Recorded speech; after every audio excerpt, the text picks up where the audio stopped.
Omarosa says she's got tapes. Jim Acosta makes a mockery of himself once more.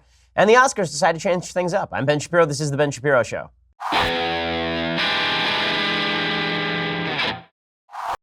You know it's a long night when you come in hot like that right off the top. Just really solid stuff to open the show right there by blowing the intro. So that's what happens when the alarm goes off in your house at 1 a.m. and you're just creeping around your house trying not to wake up your kids at 1 a.m. And then, of course, it turns out that it's all a malfunction. I do actually have news to get to today, but I have to remind you that next week we are actually taking our show on the road to audiences in Dallas and Phoenix. Okay, it's next week. Each venue is almost entirely sold out. If you have not yet gotten your tickets, head over to livenation.com or ticketmaster.com. Search Ben Shapiro. You don't want to miss it. It's going to be a blast, and I can't wait to see you there. Also, I want to remind you that if you need to relax, okay, if you've just been stressed out over the summer, stressed out about the news, about your job, well, the best way to ensure that your stress is alleviated is by heading over to Zeal.com, because Zeal is the place where you can get a massage on demand. You don't have to go to a spa. You don't have to wait in line. You don't have to pay exorbitant prices. Zeal.com ensures that you can select from top local, licensed, and pre-screened massage therapists. You choose your favorite technique, gender preference, time, and location for your massage, and Zeal will then send one of their 10,000 licensed massage therapists with a massage table, music, and supplies to give you a 5-star massage. Scheduling, booking, payment, fast and easy. Even the tip is included 7 days a week, 365 days a year. A Zeal massage therapist can be at your door in as little as an hour. It's privacy, it's convenience, it's quality, it's comfort. I've gotten Zeal for my wife, for my parents, for my sister, for my mother-in-law. Legitimately, everyone in my family has used Zeal at one point or another because it is just great. And you can do it on the spur of the moment. To help you get started, our listeners can get $25 off their first massage with promo code BEN. Again, that's Zeal, Zeel.com, promo code BEN. Right now, go to Zeal.com or the iPhone or Android app. Get that special offer when you try Zeal today. Again, promo code BEN, you get $25 off your first in-home massage. They bring the spa to you. It is just great. So go check that out. Okay, so chaos continues to reign inside the Trump administration, despite the fact that the situation in the United States is good. The economy is very solid. We're not enmeshed in any serious foreign crises. The chaos that has been caused by the staffing of this administration just continues to resonate. The latest story is that Omarosa Manigault, who never should have been anywhere near the Oval Office, has tapes inside the Oval Office, which who would have suspected that from her crazy appearances on The Apprentice? Who would have suspected that the woman who played a villain on The Apprentice would actually end up taping Donald Trump? Donald Trump has suspected pretty much everyone of taping him, but it turns out that the two people who actually did tape him are his own lawyer and Omarosa Manigault. According to the Daily Beast, Michael Cohen, Donald Trump's personal attorney and fixer, isn't the only one with secretly recorded audio of the president. Multiple sources with direct knowledge of the situation tell the Daily Beast that Omarosa Manigault, the infamous former Apprentice star who followed Trump to the White House, secretly recorded conversations with the president, conversations she has since leveraged while shopping her tell-all book, which is titled Unhinged, right? She's going to make every buck that she can off of being associated with Trump. She was a nobody when Trump found her. She's going to be a nobody again, but not before she makes trouble for President Trump by suggesting she has tapes of all the worst things Trump has ever said. I'm not sure, honestly, what you could catch him on tape doing. That would be worse than what he has tweeted, but I guess we're going to find out. For months, it has been rumored that Manigault has clandestinely recorded on her smartphone tapes of unspecified private discussions she had in the West Wing. Audio actually does exist and even stars Trump. One person confirmed to the Daily Beast they had heard at least one of the recordings. Multiple sources said that the recorded conversations are anodyne everyday chatter, but they did appear to feature Trump's voice, which grants her additional credibility in pumping her book. The media, of course, will treat her with all sorts of respect. There's this phenomenon in the media where if you rip on a Republican figure and you were once a friend with the Republican figure, then you get this sort of grand new respect, a strange new respect. Suddenly you are taken very seriously. If you used to work in the Trump administration and then you turn on Trump, you're Michael Cohen, then all of a sudden everybody's like, oh, Michael Cohen, great truth teller, really good guy. Omarosa, who everyone despises, suddenly Omarosa is a wonderful person again. Right? But it does demonstrate that when President Trump says that he staffs up with the best people, not so much. There's a flashback to President Trump tweeting just 5 years ago, quote, honest Omarosa, she won't backstab, she'll come at you from the front. Unless she's recording you, like with her phone in her pocket. So none of that is particularly good. Meanwhile, Rudy Giuliani is on the road trying to gin up support for the president in the Mueller investigation. As I have suggested before, the idea of putting Donald Trump in a room with Robert Mueller is the height of stupidity. There is no way in hell that the president of the United States should sit down with Robert Mueller. He doesn't have a legal obligation to do so, according to Supreme Court rulings. There's a Supreme Court ruling in U.S. versus Nixon, which suggests that the president of the United States can be subpoenaed for evidence. If there's physical evidence like the Watergate tapes, then he can be subpoenaed for that. But it is absolutely unclear whether the President of the United States has to sit down with members of the Justice Department, which he runs, or the FBI, which he is the head of. That is unclear at best. Right now, Trump is negotiating with Mueller to sit down with him. Apparently, Rudy says that if Trump sits down with Mueller, Rudy Giuliani, of course, being Trump's lawyer, Rudy says that if Trump sits down with Mueller, they shouldn't cover two topics: the firing of James Comey and the discussions about Michael Flynn with James Comey. As you recall, Michael Flynn was the president's former national security advisor. After he was fired, James Comey suggested that he might be prosecuted. The president of the United States said to him that he would like it if Comey could find his way clear to letting Flynn off the hook because he's a good guy. Nothing ever really came of that. And then, of course, he fired James Comey. The suggestion here is that Trump doesn't want to talk to Mueller about issues of obstruction of justice because there are really three areas in which Trump bears possible legal liability. Two of them, I think, are particularly weak. So the first one is that Trump theoretically could be caught up in a conspiracy charge. A conspiracy charge involves you and I decide that we're going to rob a bank, so we get together and we make a plan to rob a bank. We have now committed conspiracy to rob the bank, but there has to be an underlying crime. There has to be something we were going to do that was criminal.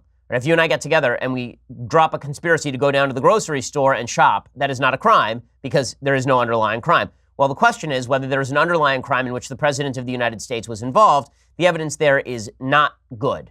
Okay, so there's no evidence whatsoever that Trump either knew about any conspiracy between the Trump team and the Russian government, or even that a conspiracy between Team Trump and the Russian government was happening, insofar as a criminal conspiracy. Because it's not clear that it's actually criminal for Team Trump to get, for example, Oppo info on Hillary Clinton. Now, does that mean it's good? No. That doesn't mean that it's good. But it doesn't mean that it's illegal? Not quite the same thing. Legal charges are not the same thing as doing bad things, as a lot of people found out with regard to Hillary Clinton. It turns out that destroying a server that you create may not actually be legally prosecuted, but it is still a bad thing to do, and you may lose an election because of it. So that's area number one, is the conspiracy area. Area number two is the obstruction area. And here the idea would be that if the president of the United States tried to shut down the Mueller investigation or tried to obstruct the Mueller investigation in any way, then perhaps he can bring a charge. That's really weak because Trump is the head of the executive branch. If you fired Mueller tomorrow, that wouldn't actually be obstruction. Obstruction would be if he tried to hide evidence, or if there was a pending judicial proceeding and he tried to bribe somebody, or if he went to Mueller and he ordered him to come up with a particular result on the investigation. So obstruction is weak sauce unless Trump goes in front of Mueller and says in front of Mueller that he intended to fire James Comey to stop the investigation. If he says that, then you have a pretty cut and dry obstruction charge. That would be a serious problem for President Trump, which is why Trump doesn't want to talk to Mueller about any of that. And then finally, you have the biggest issue for Trump, which is why he shouldn't talk to Mueller at all, and that is lying to the FBI. The president has an unfortunate habit of saying everything that comes into his head. He has a severe case of dysentery of the mouth. I mean, it's just diarrheic overflow of the mouth. And when he is in front of a lawyer, that is a really bad problem. As I said on Fox yesterday, on Kennedy's show, if you are a person who wants to be taken seriously but not literally, don't go into law. Law is all about taking people literally, not just seriously. Trump says a lot of stuff where we all kind of go, yeah, that's just Trump being Trump. Lawyers don't do that, particularly prosecutors. So Trump would be foolish to sit down with Robert Mueller. Well, Rudy Giuliani was on with Sean Hannity yesterday, and Hannity asked him, like, why are you even having these talks in the first place? Why is this even happening? Giuliani said, the reality is, the real story is that this case isn't going to fizzle. It's going to blow up on them. The real question is what we talked about before. There's a lot more to what they did that nobody knows about yet. A lot more to the obstruction of justice, to the collusion, to the fake dossier. Hannity said, I know some of it, which is not particularly surprising since he coordinates with the Trump administration a lot. And Giuliani said, can it get any worse? I mean, what do we need to know? That this is a totally illegitimate investigation based on a report, a dossier that was paid for by Hillary Clinton and the Democrats. So Sean asks the correct question, which is, okay, well then why don't you just fire Mueller? Right? If this whole thing is illegitimate, why don't you fire him? And why would you talk about sitting down with Team Mueller? And Giuliani essentially said, well, we know there would be political blowback. Also, if this thing is not over by September, it's going to be a problem. So yeah, I'm not sure that Team Trump has the greatest strategy here, but Giuliani can only do as a lawyer what his client wants him to do.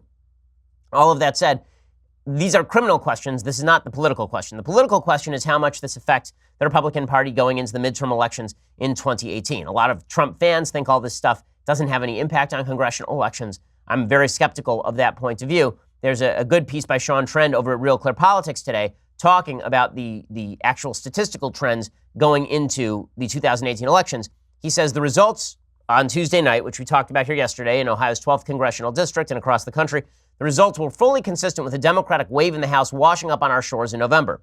While there's still time between now and then, there's not a lot of time, and we're at the point where these elections start to be suggestive, if not fully predictive. Start with Ohio. This is a Republican district. Overall, it leans Republican by 7 points. There are around 60 GOP-held districts that are less Republican than this one. A Democrat has won this area of the state just once since the Great Depression. The last time the seat was open in 2000, the Republican won by 10 points, and the district has been made substantially Republican since then. In short, Democrats had no business being competitive here, even with a good candidate in O'Connor. So what happened? Two things. First, turnout was down in the rural portions of the district compared to the urban areas. That means that Trump voters didn't show up in Ohio. Franklin County, which is Columbus, cast around 35% of the vote Tuesday as compared to 32% in 2016. But that means greater energy on the Democratic side. Second, Democrat vote share was up in urban and suburban areas. These are all the voters that President Trump has been alienating in suburban areas. Franklin County was a different story. This portion of the district contains a lot of the older suburbs of Columbus, places people moved to in the 70s and 80s. Tiberi won 59% of the vote here. Balderson won 35%. Tiberi was the candidate, the Republican candidate before Balderson. So the suburbs, the Republicans are just falling off in a serious way. Sean Trend, who's a very good elections analyst, he concludes, this isn't a great sign for the GOP that Democrats combined to run 3 points ahead of Republicans in the 8th district, something of a Seattle analog to Ohio's 12th. This would be the Washington 8th district. Of more concern for the GOP, Republicans ran only a half point ahead of Democrats in the 3rd district, which leans Republican by about 4 points.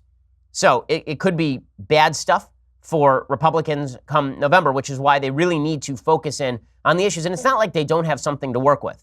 It's not like they don't have something to work with. I'm going to talk about what congressional elections really revolve around in just 1 second. But first, let's talk about your underwear. When it comes to comfort down below, there is underwear and then there is Tommy John, the revolutionary clothing brand that has redefined comfort for Americans everywhere, including me. I wear Tommy John underwear and they are just fantastic. Tommy John does not give an F. They give 3 Fs. Fabric, fit, and function. Tommy John obsesses over every little detail and stitch by using proprietary fabrics that perform like nothing you've ever worn before. As a result, Tommy John's men's and women's underwear sport a no wedgie guarantee, comfortable stay-put waistbands, a range of fabrics that are luxuriously soft, feather-light, moisture-wicking, breathable, designed to move with you, not against you, which means no bunching, no riding up. The wedgie guarantee would have been very helpful to me in high school. Tommy John is so confident in their underwear that if you don't love your first pair, you can get a full refund with the best pair you'll ever wear or its free guarantee. This includes the new life-changing women's underwear. They sold those things out in just 6 weeks, but now it's fully back in stock. So go check it out.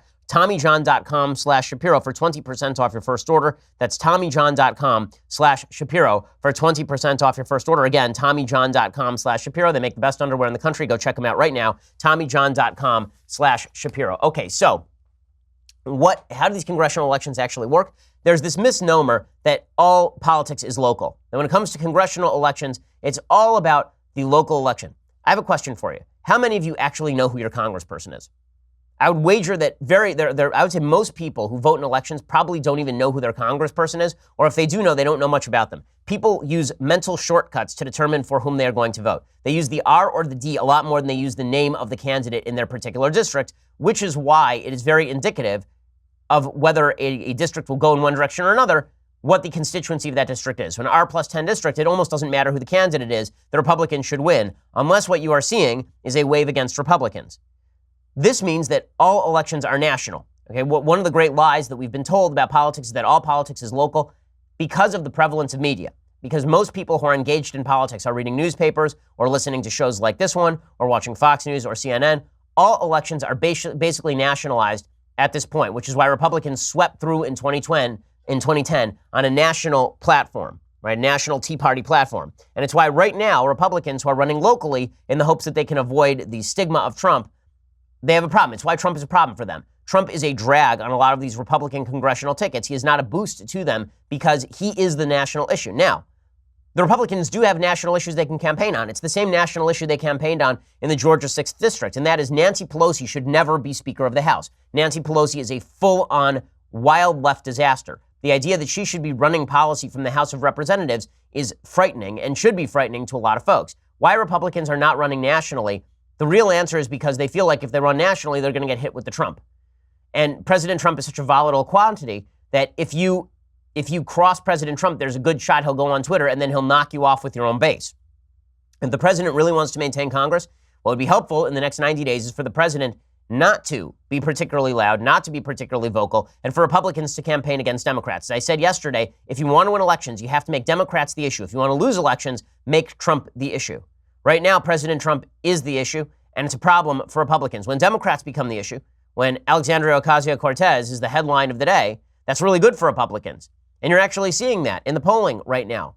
The polling keeps opening and closing. There's this gap that keeps opening and closing and opening and closing. And it's very reminiscent of 2016 when Hillary Clinton would open these big gaps against President Trump. And then within days, they would close up again. Because the question was, who was the referendum on? Was it on Trump? If it was on Trump, Hillary got a lead. If the referendum was a referendum on Hillary, the lead went away. And that means the Republicans must turn every issue to Nancy Pelosi and Alexandria Ocasio-Cortez and Tom Perez and Keith Ellison and the radicalism of the Democratic Party. It's why I keep hammering this issue. Now, speaking of Alexandria Ocasio-Cortez, you'll remember that yesterday on the show, I offered money out of my own pocket to sponsor a debate with Alexandria Ocasio-Cortez, or even a Sunday special with Alexandria Ocasio-Cortez. Shockingly, we have not actually heard back from the Ocasio-Cortez campaign. I have my doubts that she is willing or interested in talking about these issues with anybody who can ask her a serious question. I think the reason for that is probably because she says silly things on a routine basis. I mean, the fact that she's propped up as one of the great minds of our time is astonishing to me. The same left that said that Sarah Palin was a doofus and a dunce and mocked Sarah Palin inordinately. Right? I can see Russia from my house, a thing that Sarah Palin never said, and that became the stigma of Sarah Palin. Sarah Palin was an idiot. Michelle Bachmann was an idiot. Right? We just kept hearing about every Republican woman was an idiot. These same people keep praising Alexandria Ocasio-Cortez as some sort of world-beating genius when it comes to politics. She did an interview with Chris Cuomo. Chris Cuomo is not the world's toughest to interview, at least not with regard to Democrats. And he stumps her, not because he is a stump of wood, but because she legitimately has no capacity to answer basic and simple questions. So, for example, she was asked about how she's going to pay for all of her government programs, and she described how Medicare is going to save us all money. This is an astonishing statement made by a human whose brain apparently is at least partly functional. Here she is trying to explain why Medicare will save money. See if you can spot the flaw in her logic. People talk about the sticker shock of Medicare for all. They do not talk about the sticker shock of the cost of our existing system. We're paying for this system. We Americans have the sticker shock of healthcare as it is. And what we're also not talking about is why aren't we incorporating the cost of all the funeral expenses of those who die because they can't afford access to healthcare? That is part of the cost of our system. Why don't we talk about the cost of reduced productivity because of people who need to go on disability, because of people who are not able to participate in our economy because because they're having issues like diabetes or they don't have access to the healthcare that they need. I think at the end of the day, we see that this is not a pipe dream. Every other developed nation in the world does this. Why can't America? And that is the question that we need to ask. Okay, that is a lie that every other developed nation in the world does this. And to apply all of those rules to everything else is just it's just not correct. It's just not correct. The Washington Post has given that claim before 3 Pinocchios, by the way. Like it's just not true. But my favorite part of that clip is where she explains with a straight face that one of the costs that we don't take into account when we look at our healthcare system is the cost of funerals. I just want to note that even if you believe that Medicare lengthens life, which is a dubious proposition, there are studies that suggest it does not. Even if you believe that it does, at the end of that life, everyone gets dead, right? Death happens. It's a thing. And everyone will have it. And then everyone will have a funeral. So funeral costs don't disappear when Medicare is made universal. That is a very weird claim. That is a very weird claim indeed. And then she claims that Medicare is going to prevent lost productivity and it's going to prevent people from dying of the beaties. They won't have diabetes anymore. I don't know what she thinks Medicare is, but it actually is not a unicorn that poops health. I don't even know what she's talking about here, but she, again, is the great brain. Again, the claim that she makes here that all of these things save money, it's not correct. The idea that we save $2 trillion, a claim that Ocasio-Cortez makes here, that earned a 3 Pinocchios rating from the Post. That's the claim that I'm specifically talking about that Ocasio-Cortez makes here. The best one, the best part of this interview, though, was when she was asked about the Democratic leadership. Even Ocasio-Cortez can't defend the fact that Nancy Pelosi is the leader of the House Democrats. She gives an answer here that is very much akin to the answer that Miss South Carolina once gave about maps in the Miss Universe contest, or the Miss USA contest, when she was asked about what kids need in schools, and she said she thinks they need maps and they know where the Iraqs are. That's like the such as the Iraqs. That's what Alexandria Ocasio-Cortez sounds like right here. She is the leader of Speaker, or rather Leader Pelosi. Hopefully, we'll see. She's the current leader of the party, and I think that the party absolutely does have its leadership in the House. We have our leadership in the Senate as well. Oh, thank you for that clarification, brain of the Democratic Party. How can Republicans not defeat this? If you cannot defeat this, you don't deserve to be in office. And I don't mean defeat her in a district that is very heavily Democrat. I mean, if you can't use this to nationalize your message, I honestly don't know what you are doing making a living from this particular area of human life. This is, come on. Medicare we're not taking into account funeral expenses. What in the world? I can't imagine why she won't come on the Sunday special. I can't imagine it. Okay, before we go any further, let's talk about your hair and the fact that you are losing it, because you are. Okay, as you're getting older, you're looking at your dad and you're going, wow, do I really want to be as bald as Pops over there? Well, if you don't, then you really need to go check out Keeps. Okay, there is a solution. There are 2 clinically proven medications that actually let you keep your hair. Now, they are inexpensive and easy to get. You don't need to lose that hair if you don't want to, and that's what Keeps is for. For 5 minutes now and just $1 a day, you'll never have to worry about hair loss again. Getting started with Keeps is really easy. Sign up takes less than 5 minutes. Just answer a few questions, snap some photos. A licensed doctor remotely reviews your information, recommends the right treatment for you, all without ever leaving your couch. Keeps offers generic versions of the only 2 FDA-approved hair loss products out there. Some of you probably tried them before, but you've never gotten them this easily for this price. Keeps is only $10 to $35 a month. Plus now you can get your first month for free, which is a hell of a deal for getting to keep your hair. There is no reason to put it off any longer. Stop hair loss today. Go check it out. Receive your first month of treatment for free. Go to keeps.com/Ben. That's KEEPS.com/Ben. Again, free month of treatment at keeps.com/Ben. You're getting the drugs that are the ones that the FDA approves, and you're getting them for a cheaper price, so really have nothing to lose. Keeps.com/Ben. Go check it out right now. KEEPS.com/Ben. Keeps is hair today and hair tomorrow. Okay, so meanwhile, the other issue that Republicans should be campaigning on is obviously the self-involvement of the media, always a big winner for Republicans. And the leader in this particular category is Jim Acosta, who, that dude loves him. Some Jim Acosta. I mean, whoa. Does Jim Acosta love Jim Acosta? So last night, he was on Stephen Colbert's show. Now, I would just like to make a note about people who don't believe in media bias. Jim Acosta is on Stephen Colbert's show. Pod Save America, which is a podcast that does similar or smaller numbers than this podcast, has its own outlet on HBO. When do you think HBO is going to come a calling? This is not a complaint. We do fine here. I mean, we don't need HBO's money. But if you don't think there's a media bias, the fact that Jim Acosta and Alexandria Ocasio-Cortez have been on Colbert, and we have never received a single phone call from a late night show, is sort of, and it's not just us. I mean, you're never going to see any of the major hosts on the right ever invited on any of these late night shows, because these late night hosts don't actually want to have an argument with these folks. They just want to invite on fellow lefties that they can talk with and feel comfortable with. Jim Acosta, who is definitely not a self-aggrandizing jerk. Jim Acosta is definitely not a self-infatuated person, right? He's certainly not a guy who believes himself to be the great savior of the media. He is certainly just fighting for you, the people. He tweeted this out: getting ready to bring some #real news to Colbert Late Show with Stephen at home, #not the enemy. And then it's a picture of him looking in the mirror at himself. Which, okay, first of all, there's somebody else taking this picture, right? He has to have a guest, somebody else is in the room with him, stage this photo so that he can look, like, it never occurs to him how self-aggrandizing and arrogant this looks. That's what's amazing. The truly incredible part of this particular photo is the fact that Jim Acosta is looking at Jim Acosta in the mirror, smiling smugly to himself, and he handed somebody his phone, presumably, to take that well-lit picture of him looking like a hero looking into the mirror. I mean, the funny part of this is that Jim Acosta sees himself looking in the mirror, and he sees Superman, and the rest of us see that guy from The Hangover who's lost his front tooth looking in the mirror.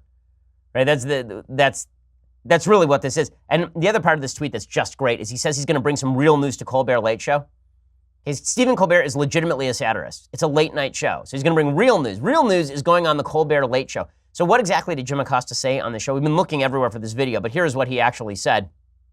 He actually said this and thought it was an intelligent thing to say, which is an amazing thing. He said, all of our anchors, our photographers around the world, our producers, some of my fellow reporters who go into war zones and put their lives on the line, they're not the enemy of the people. Okay, that's fair. But then he says this: my colleagues at ABC, CBS, NBC, and yes, Fox News, they're not the enemy of the people either. In a government that is of the people, by the people, and for the people, there's no such thing as an enemy of the people. That last sentence makes no sense at all. And the fact that he had to think about that and write that up and memorize it beforehand, that doesn't make any sense. If the media were actually part of the government, at least the argument makes sense. Although that suggests that there are people in the government who can never be enemies of the people, which I think is blatantly untrue. There are plenty of governments all over the world that are enemies of their own people. But that last line, that a government that is of the people, by the people, and for the people, there's no such thing as an enemy of the people. You know who used to say that? You know whose line that is? By the people, for the people, of the people. That is a line from Abraham Lincoln, who legitimately jailed journalists. So there's that. But also, the idea that the media and the government are one and the same is sort of the problem here. Because the media and the government are one and the same until it comes time to critique a Republican. Then all of a sudden, they are the watchdogs on the front lines of truth. Jim Acosta, man. The media just doing what they can to demonstrate that they are completely out of touch with the American people. And speaking of out of touch with the American people, I want to talk briefly on Hollywood for just a second. So Hollywood made an announcement yesterday that they are changing the Oscars. So what are they doing? Well, they're going to focus on a 3-hour broadcast because right now it's approximately 37 hours, the Oscars. I think the last time I actually watched a full Oscar telecast, it's got to have been at least 10 years since I watched a full Oscar telecast, because why in the world would you? And one of the reasons nobody watches the Oscars anymore is because every film that is nominated is basically which is the most social justice warrior film. So last year it was The Shape of Water, which was a social justice film about a woman having sex with a fish and her little gang of friends who are going to help fight the American government with the help of, I am not kidding you, this is the plot of The Shape of Water, a communist doctor, a gay man, and a black woman who is put upon by her husband, right? And these will be, and the woman who is the main character is a mute. She's not deaf. That is the actual plot of The Shape of Water. It's a terrible, terrible film. It won Best Picture. It's splash if somehow that film had fallen on its head as a baby.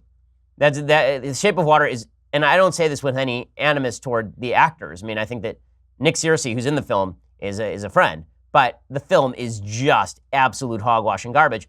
The only doubt was whether that was going to win or whether Call Me By Your Name, a movie about a 27-year-old dude seducing a 17-year-old kid, whether that was male kid, whether that was going to win Best Picture. So every year it's social justice warrior films that nobody has actually seen.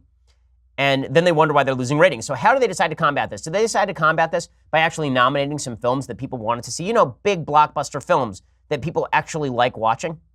Like, for example, I believe The Dark Knight was nominated for Best Picture in 2008. That's the last time a really popular film was nominated for Best Picture, was probably 10 years ago, like a real blockbuster film. I'm old enough to remember when Lord of the Rings, all 3 films were nominated for Best Picture.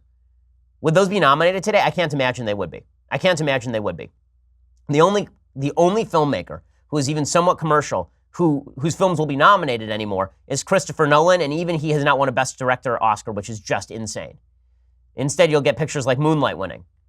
Right? Even La La Land, which is an artsy film that did well at the box office, even there, it lost to Moonlight, a coming-of-age story about a gay black kid. So the Oscars have been kind of out of touch with what the American people are actually interested in paying money to see at the theaters for a long time. So how are they fixing this? Well, the way that they are fixing this is they are creating a new category designed around achievement in popular film, which automatically implies that there's also achievement in unpopular film, right? Achievement in unpopular film, that's the stuff that Hollywood likes to make, and then achievement in popular film is the stuff where basically they're going to do the MTV Movie Awards, where it's like, oh, here's where we nominate Black Panther, and here's where we nominate Thor Ragnarok, and here's where we nominate the Avengers films, right? We'll put all the superhero films in one category, and we'll pretend that they're not actually quality, and then we'll have all of our quality films that no one saw, but that we feel make us special at cocktail parties. And this is because Hollywood is an insular little island all to itself, in the same way that the media have become this insular little island all the way for itself.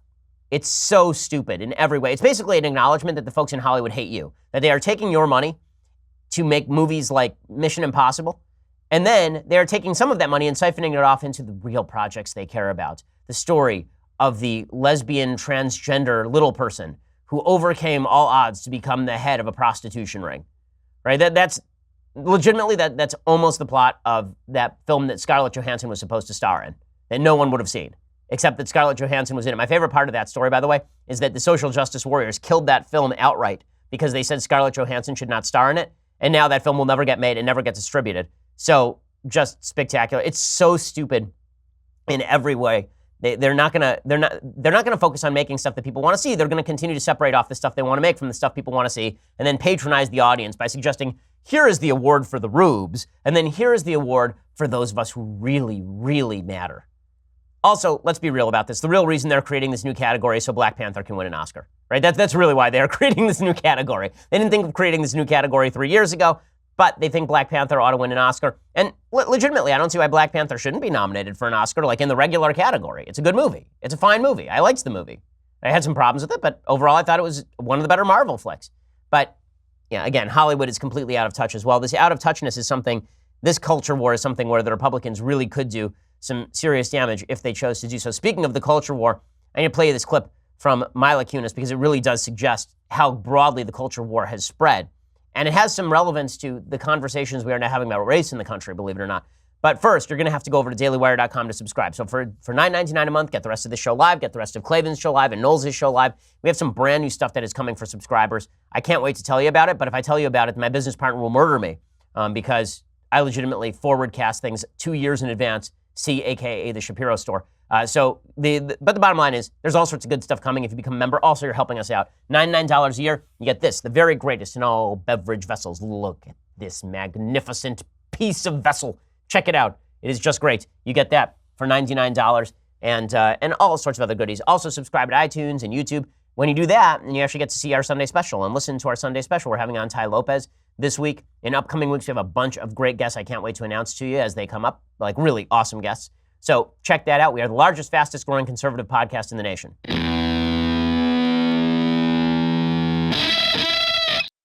Okay, so speaking of Hollywood being out of touch, Mila Kunis, who is a very big star, although she's in a new movie with Kate McKinnon that's basically a spy thriller no one will see. It's getting terrible reviews, but I'm sure that's just because of sexism.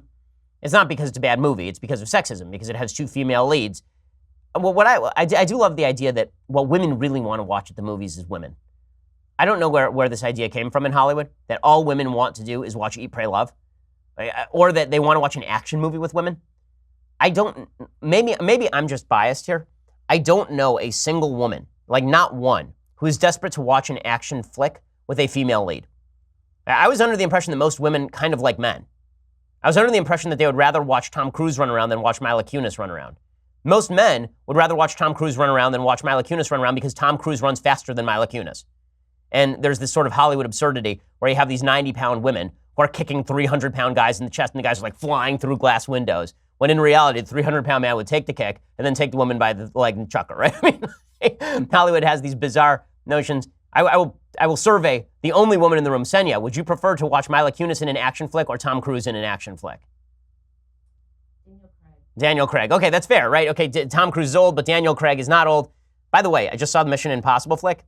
Tom Cruise is 58 years old, man. That dude is in crazy shape. That is wild. But Daniel Craig, fair enough.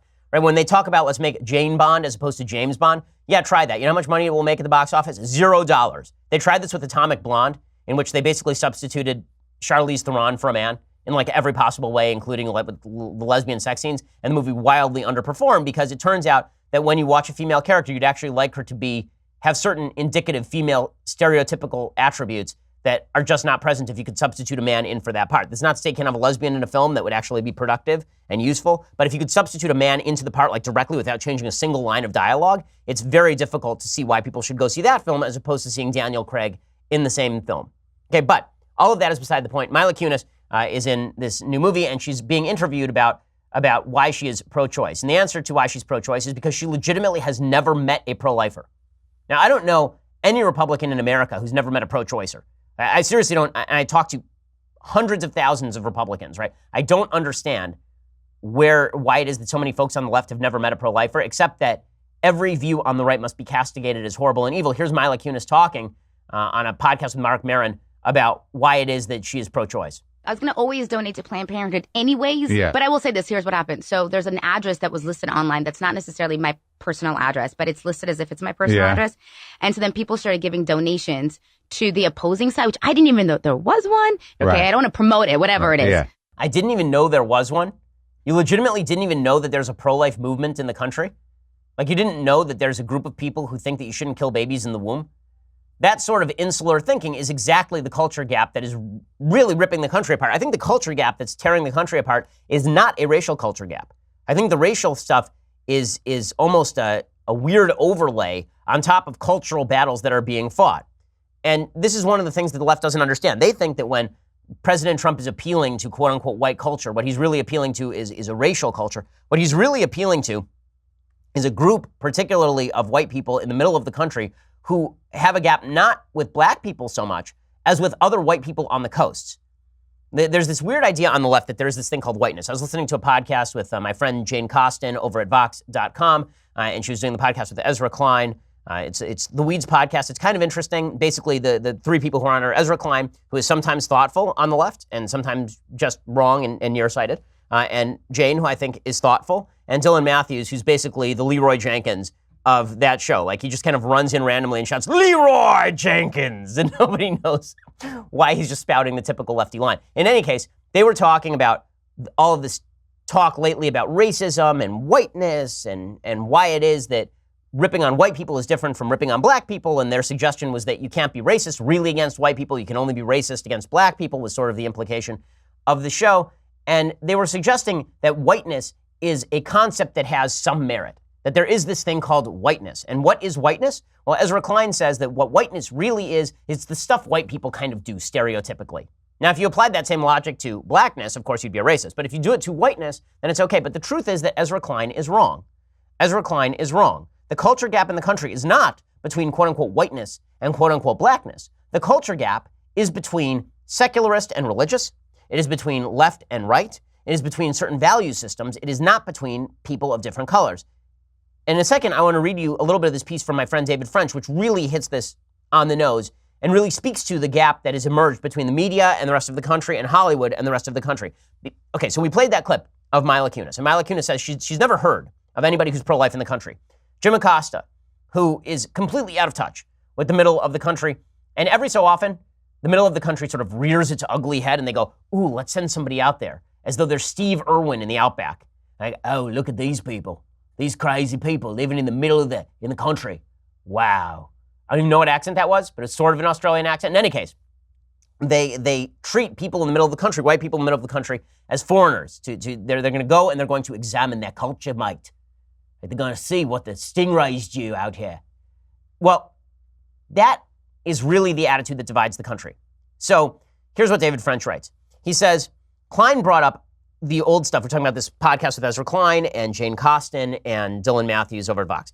He says, at that point, Klein brought up the old blog, Stuff White People Like. I remember it well. As the son of a rural South, of the rural South, who spent some time living in prosperous quarters of progressive America, Manhattan, Cambridge, Massachusetts, Philadelphia, Center City, I thought it was funny. It satirized a highly specific kind of white American life, one largely alien to my existence. The white people in that blog were nothing like the white people I grew up with. And that brings me to the subject I think has to be discussed right alongside race when discussing American life and American politics, the Great White Culture War. And basically what French argues is that when you have all these people like Mila Kunis who say, I don't care about whiteness in the country, whiteness can decline at any rate I want it to decline at, and that's totally fine, which is a perspective with which, I don't care about race. It doesn't make any difference to me. I don't care what color people are. I'm Jewish. And even if I were white, I wouldn't care. I mean, in certain cases, I am perceived as white. I don't care how many white people are in the country versus how many black people are in the country. I care about the stuff inside their heads. That's the stuff I actually care about. But the point that French is making is when people on the left talk about whiteness, people like Mila Kunis, presumably, or people like Jim Acosta, or people on the left in these little bubbles, they're really not talking about whiteness. They're talking about white people in the middle of the country they don't like, because Mila Kunis is not giving up her job anytime soon for a person of color, and neither is Jim Acosta. Right? They're talking about a certain white cultural elitism that pervades the coasts and that they feel they are in agreement on as long as they pander to a bunch of people of color. That's what they're really talking about. So when they rip on whiteness, they're not ripping on the whiteness of Portland, Oregon. What they're really ripping on is the whiteness of Tennessee. What they're really ripping on is the whiteness of Texas, which, by the way, is going to be predominantly Hispanic in the very near future. So this is really the culture war that is being fought right now. And it's because people fail to take into account anything remotely resembling a multiple regression analysis that you end up with these simplistic takes on politics. So a multiple regression analysis for people who didn't take stats courses in college, when you are determining how many factors lead to a particular outcome, you can basically you can do this with an Excel spreadsheet, basic statistical analysis, you can create formulas that try to correlate a particular phenomenon with the factors leading to the phenomenon. So, for example, you want to figure out which factors lead to being an NBA player. And so you determine what percentage of black people are NBA players, what percentage of tall people are NBA players, what percentage of athletic people are NBA players. How do each of these things factor into playing in the NBA? And that multiple regression analysis will show you that blackness has very little to do with playing in the NBA, but being very tall does have something to do, and athleticism has something to do with playing in the NBA. Well, you may look at the NBA and say, oh, blackness is an asset in the NBA. That's not correct. Height and athleticism are assets in the NBA. How do you know? Because you actually did a multiple regression analysis. Well, if you're looking at the gaps in this country, people on the left see disparity, and the first thing they do is they leap to race. The reality is that we have to look at all of the cross-cutting other factors before we go to race, because race has race is a secondary characteristic. It's just the color of your skin, really. And the attempt by the left to blame everything on racism, to say that every inequality between groups is rooted in American bias and racism, if you're going to go there, first I would suggest that you rule out more obvious factors that could be contributing to those statistical disparities. So, for example, there's this tweet that came out about the wealth gap. It now has some tens of thousands of retweets. And it says, white people get $50,000 checks from their elderly grandparents. Black people are buying their elderly grandparents groceries. This is the wealth gap. The suggestion, of course, being that white America is racist, and that's why black people are poor. Now, is it true that historical racism has a lot to do with the continuation of a wealth gap, particularly in terms of home ownership and historic wealth? Of course that's true. Of course that's true. But if you're looking at the rates of progress in America, that has very little to do with historical racism. Rates of progress in America are much more tied to individual decision-making, and you can tell this with a multiple regression analysis. It has much more to do with choosing to marry the woman who's going to bear your children. It has much more to do with getting a job and finishing high school. Right? These are the things that make you wealthy in America. The fact that the left has this flattering view of itself where it's on the side of everything that is good and true, and not in favor of quote-unquote whiteness. What they really mean is we're not in favor of the white people in the middle of the country. Those are the bad guys. We're the good white people, and we can show you we're the good white people by criticizing other white people, but not giving up anything that we actually hold dear in these little enclaves of wealth and power and privilege. And that's the reason you have this culture gap in the country that is widening every single day. It is widening all the time. Okay, so I want to talk about a couple of stories that the media have been ignoring, and then we'll get to a thing I like and a thing I hate. First, there's this story that it's really amazing. And the media are covering the story, but they're missing, I think, the punchline. Okay, so it turns out there's an Islamic man who was arrested last week at a New Mexico compound where 11 children were abused. He was training the children to commit school shootings, according to newly released court documents. Now, if you look at the headlines today, all of the headlines are, man was training children to commit school shootings. There was a big factor that was missing from the headlines. Okay, so this is a case where the media's failure to do a multiple regression analysis is kind of obvious, right? What they will say is, well, this just shows that the culture of gun ownership in the United States is leading to school shootings. Well, maybe it has more to do with the ideology of the person who is training children to shoot up schools. Maybe it has to do with the fact the guy was a radical Islamist. The court filings say Siraj ibn Wahaj was conducting weapons training with assault rifles at the compound near the Colorado border where 11 hungry children were found in filthy conditions. His father, by the way, is a guy named Siraj Wahaj. He was named by prosecutors as an unindicted co-conspirator in the 1993 World Trade Center bombing. Ironically, that is also a person, I believe, who's been linked, Siraj Wahaj, if I'm not mistaken. He was named by Linda Sarsour as one of her mentors, if I'm not mistaken. So Linda Sarsour, of course, is one of the leaders of the Women's March, and she is just a delight. She praised Imam Siraj Wahaj just a few years ago. So she's a wonderful person. Maybe it has more to do with ideology than gun ownership. The media won't tell you that. Instead, they will headline with the idea that it is the guns. They will also not headline the fact that the Parkland, Broward County school system knew full well that the shooter in Parkland had gone to them multiple times asking for help. They turned him down, then he went and shot up a school. Instead, we'll get a non-multiple regression analysis in which we do not learn the other factors leading to the school shooting in Parkland. Instead, we learn that it was really about the guns. Now, the truth is, according to the local 10 news in that area, throughout the more than 15 years this shooter spent in the Broward County school system, staff members reported violent outbursts and antisocial behavior. Others noted periods where his behavior and academic performance markedly improved. The document was originally redacted, but an electronic copy made public by the school district contained information underneath the blackout portions. And what it found is that he actually kept going in there for help, and they kept sending him away until he shot up a school. But that's not the story that the media will actually tell you today. The story that the media will tell you is that it's all about the guns. The media have an interest. People have an interest in simplifying complex questions down to their most obvious basics.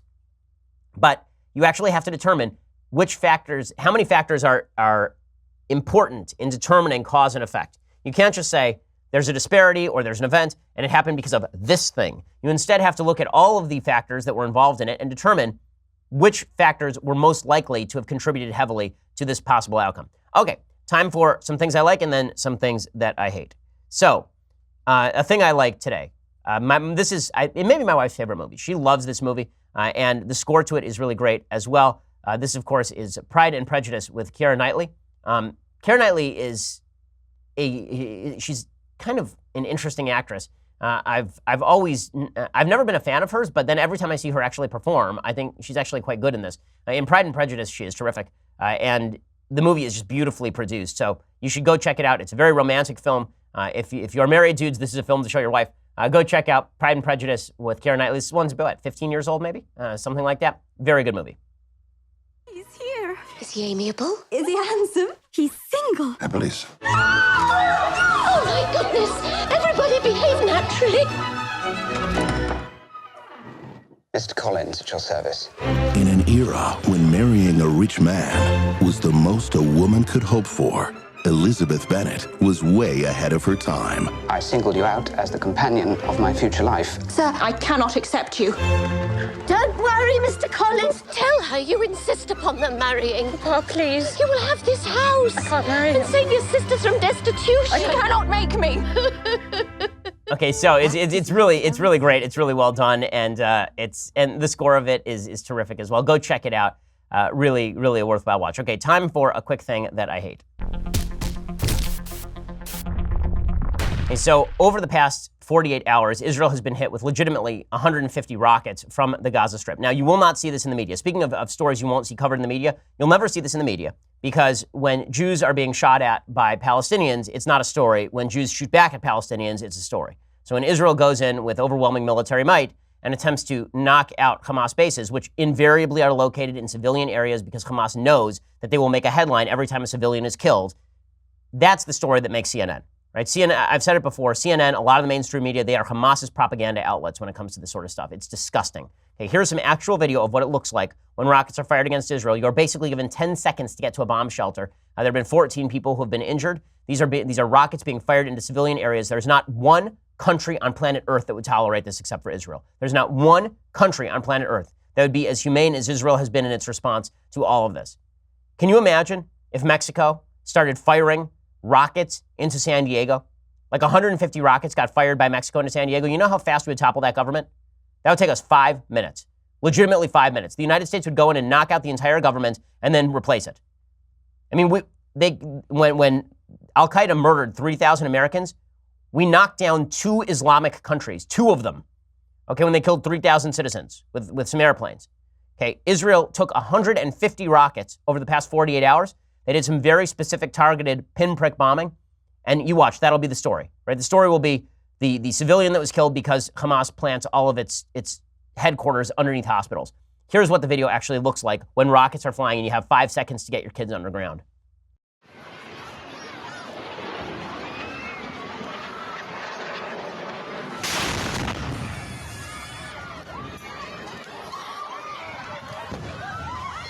You can see the smoke rising from another rocket. I mean, these things are landing in civilian areas. They're landing in streets.